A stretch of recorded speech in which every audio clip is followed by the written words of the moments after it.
Yes, welcome to Amazing Network, and today we are looking at part 2 of qualities to be sought in a prospective husband. yes, qualities to be sought in a prospective husband. So we are talking to ladies, to young girls who are in the process of making up their mind on who they will get married to.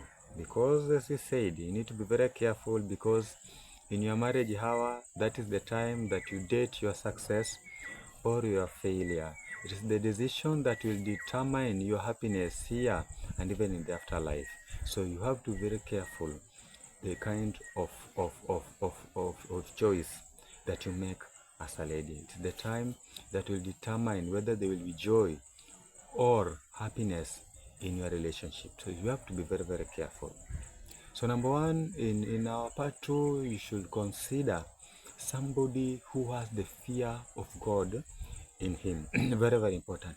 If you get somebody who fears God, know that that relationship will be safe, that relationship will be happy. Let me tell you, nowadays there are so many cases of unfaithfulness, infidelity. Maybe somebody is going for a business trip, for a seminar somewhere else. He finds another lady there. So if that person has fear of God in him, it doesn't matter how far he is. But if there is fear of God in him, he will not commit adultery with any other lady outside there. Because there is fear of God in him, he is faithful to his God, he will also be faithful to his wife. But if there is no fear of God in him, I can assure you that is gonna be a cheat outside there. But if there is fear of God in him, when somebody fears God, even domestic abuses, you cannot expect them. Because whenever he thinks of abusing you, if he remembers, no, this is not right. For whatever I do to another person, I should feel like I should do to somebody else what I will also expect him or her do unto me. That is the golden rule in the Bible that Jesus taught us as Christians.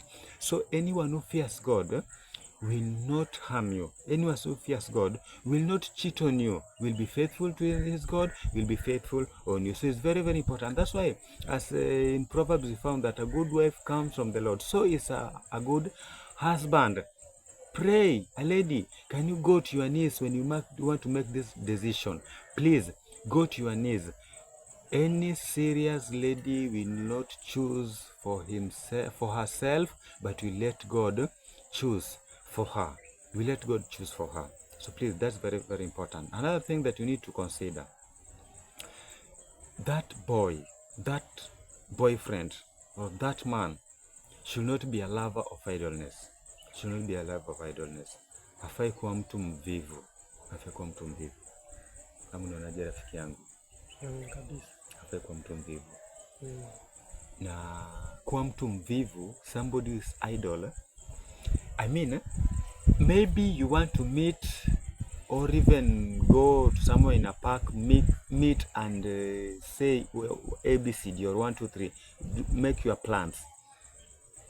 He has to ask from his mom every time. Yani ushaona wale vijana ambayo yani yeye hawezi fanya kitu chochote kwa mkono wake. Sawa sawa?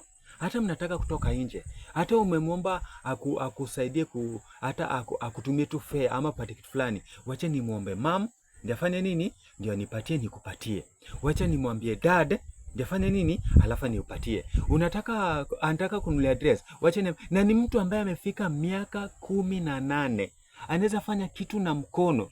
Hiyo ni hatari sana katika hiyo ndoa. Kama ni kijana, hata kama kazi alisomea kitu na hajakipata, atoke nje. Kuna mjengo, kuna kazi za mkono, kuna kakibanda anaweza kufungua. Wacha awe mtu ambaye anaweza kujituma. Otherwise, kama ni mtu ambaye hawezi kujituma, anapenda kutegemea either ni relatives ama ni marafiki tu, itakuwa ni hatari sana katika maisha. Maanake hiyo inamaanisha mtakapooana, hiyo ndio itakuwa system. Mtu ambaye hataweza fanya maamuzi yake na muweze kuwa na maisha ya kuweza kusonga mbele. So tafadhali, hata kama ni kidogo, na tuseme hata wewe kama unafanya kazi, wewe msichana, asikae hapa unachukua unamletea. No, awe ni mtu hata kama ni kitu kidogo. There is something anaweza toka akafanya unapoleta shilingi na hata ameleta sumni, mkiweka pamoja imewasongeza mbele. Lakini mtu ambaye kitu kidogo tu, rafiki yangu, kitu kidogo tu relative yake, yani hawezi kujitoka, hawezi kujituma, hiyo ni hatari. Kila wakati amekaa either ni kuchonga ama starehe tu. Hapana, hiyo ni hatari sana kabisa katika kupata mchumba. Pata mtu ambaye anapenda kujituma katika maisha. Hiyo ndio inamaanisha kesho kutakuwa na maisha ambayo mnaweza endeleza dreams zenyu ama ndoto zenyu kwa pamoja kwa njia kipekee sana.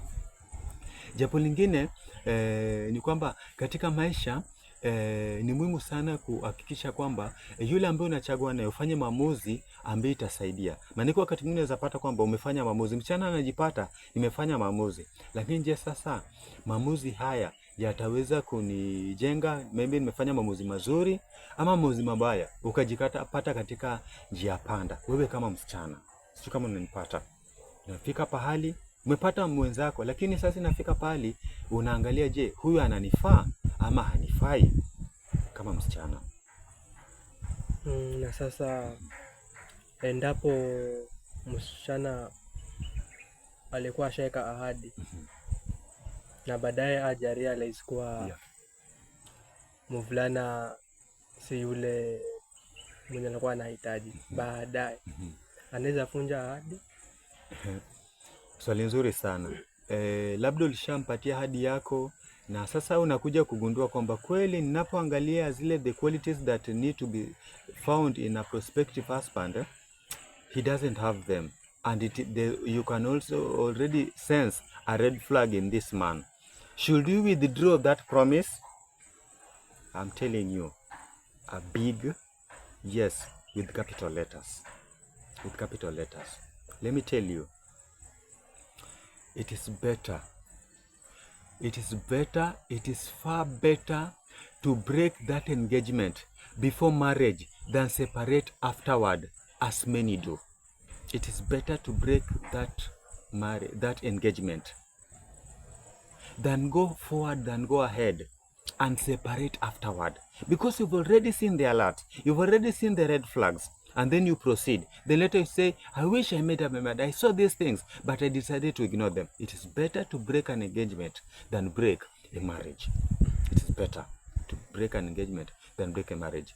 Maybe a lady might ask, I've given my promise, shall I retract it?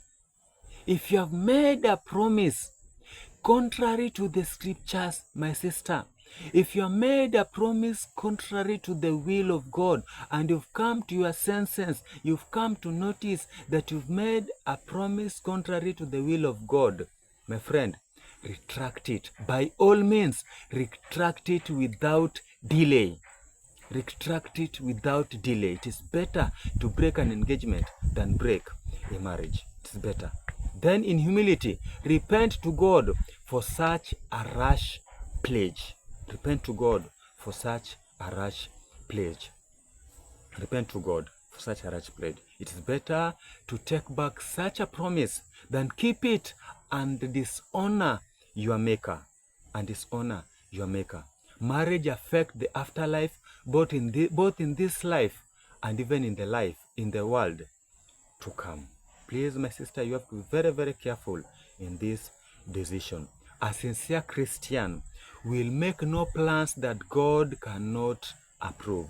Any sincere Christian will make plans that God cannot approve. You have to be very careful that, number one, you prioritize that whatever decision I make, as we said earlier, will the decision I'm making or the kind of person I want to get married to, will he help me in my heavenward journey, or will he make me disobey my Creator? Very, very important. And also, will there be joy and happiness in our marriage? Please, may God help you as you make this very, very important decision, so that you don't come to cry when you don't come to cry and regret when you will have taken your time to make the right decision as a lady. May God bless you as you make up your mind. And this is Amazing Network. I'm James, together with Charles. God bless you so much. See you next time. This is Amazing Network.